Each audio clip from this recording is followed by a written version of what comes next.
Hey there, this is the One Boom, and before this video starts, I want to let you guys know that you can go over to manscaped.com, use code ONEBOOM at checkout for 20% off plus free shipping, and get yourself a new below-the-waist razor, ear and nose hair trimmer, fingernail clippers, some ball deodorant, and tons of other male hygiene products, like one of my favorites, Refined by Manscaped. This is their cologne. I absolutely love it.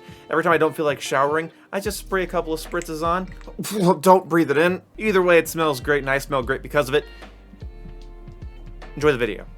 Alright, so maybe Modern Warfare sucks a little bit more than I give it credit for. And the reason I'm saying this is that I did recently make a video a couple months ago now, weeks ago, I don't really remember.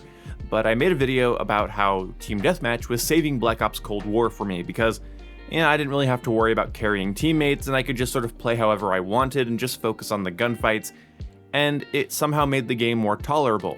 Also, I just don't like how sweaty domination has been the last couple of Call of Duty games, and hardpoint spawns in Cold War are dog shit.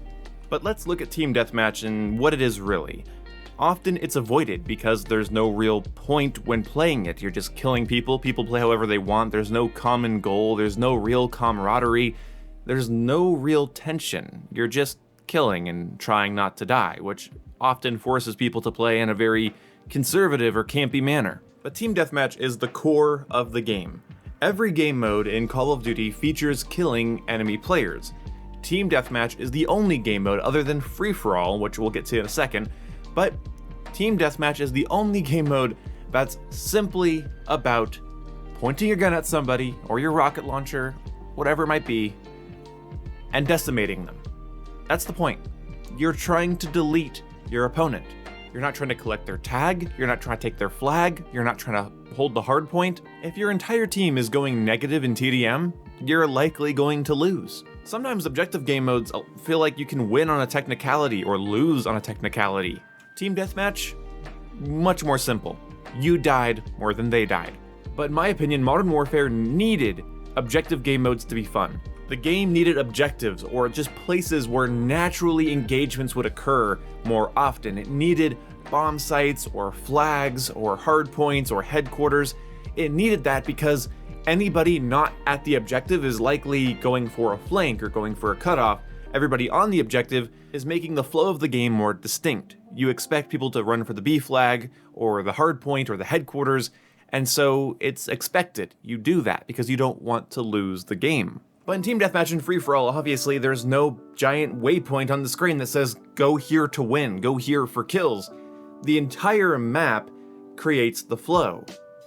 This is where Modern Warfare's largest weakness was, because between the map's complexity and Dead Silence not being a perk, Ghost being a hard counter even if you're not moving, suppressors actually adding damage range, and unsuppressed weapons not showing up on the minimap, Modern Warfare's TDM goes from what TDM normally is, which is casual, simplistic fun, and takes it in a much more toxic direction. The camping issues I heard complaints about all year in Modern Warfare, about claymores and bouncing betties and people sitting with thermal LMGs in the back of the map all game, those stories felt stupid to me. I played Hardpoint, I played Headquarters, that didn't really happen. If it did, it was an outlier. And, the exception is not the rule, so I didn't give a shit. But when I would go to play TDM, I have to say, it's exactly what it was. And it somewhat still is. It's kind of a nightmare. Free-for-all as well. It's a lot of people sitting in one spot, camping all game, waiting all game. When I was streaming Modern Warfare the other day, I actually bumped into somebody using a Warzone level M13 with a VLK sight, long barrel, commando grip, 60-round mag.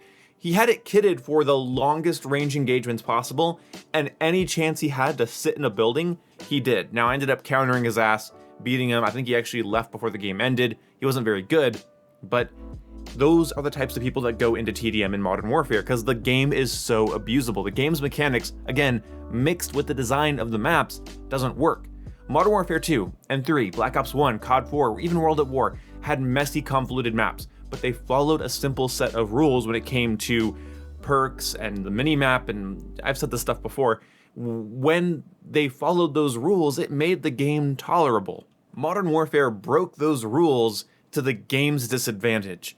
And it's worth pointing out something I've never pointed out before.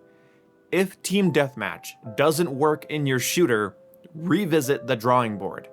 Team Deathmatch is the baseline. As far as I'm concerned, Team Deathmatch is just domination without the flags. It's headquarters without the headquarters. It's the bare essentials of what the game is. So if your maps don't flow in TDM, they likely don't have very good flow. And I will fully admit this. I enjoyed Modern Warfare because of Hardpoint, because the flow was dictated by the position of the hardpoint.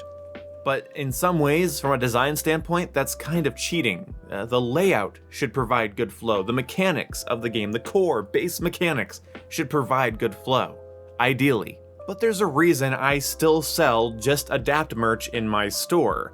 The reason I sell that merch is because there was still a pretty massive issue when it came to COD players adapting in Modern Warfare.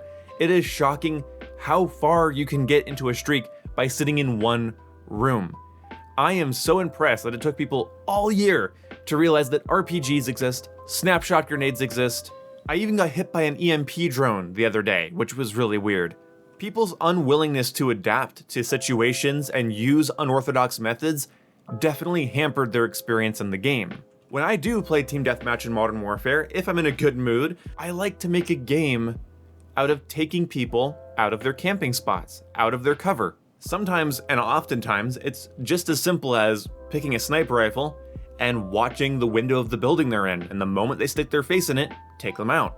And then they'll be scared of that window every time they go back to that building.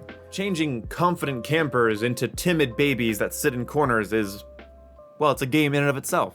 But you have to be willing to play it, and I don't really blame you if you aren't. My point, whenever I said just adapt, was that if you are insisting on playing the game, you're going to have to use everything the game gives you to counter everything the game throws at you. If you insist on playing it, you will have to adapt to situations, and don't be afraid to switch up your class is not that controversial of a statement. Now, Black Ops Cold War, in my opinion, has much better flow in game modes like Team Deathmatch, Kill Confirmed, Free For All, but it has an issue where it's so simplistic that it often doesn't force me to do anything I don't want to do.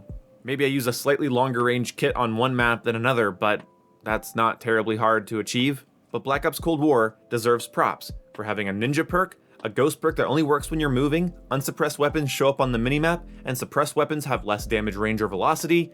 I don't care if it's realistic or not, it makes the game play better. It tightens up the flow. Wiggle room is good, Modern Warfare has tons of it, but those added things that they did provided too much to the wrong people. So does Modern Warfare suck a little bit more than I thought it did? Yeah, to a degree. From this perspective, the core mechanics of the game and the core design of the maps fails. You take 12 people and stick them on these maps and say, just shoot each other and try not to die. The game doesn't play well, and that is a huge design flaw. That being said, just play an objective game mode, don't be a baby. See you when I see you, goodbye.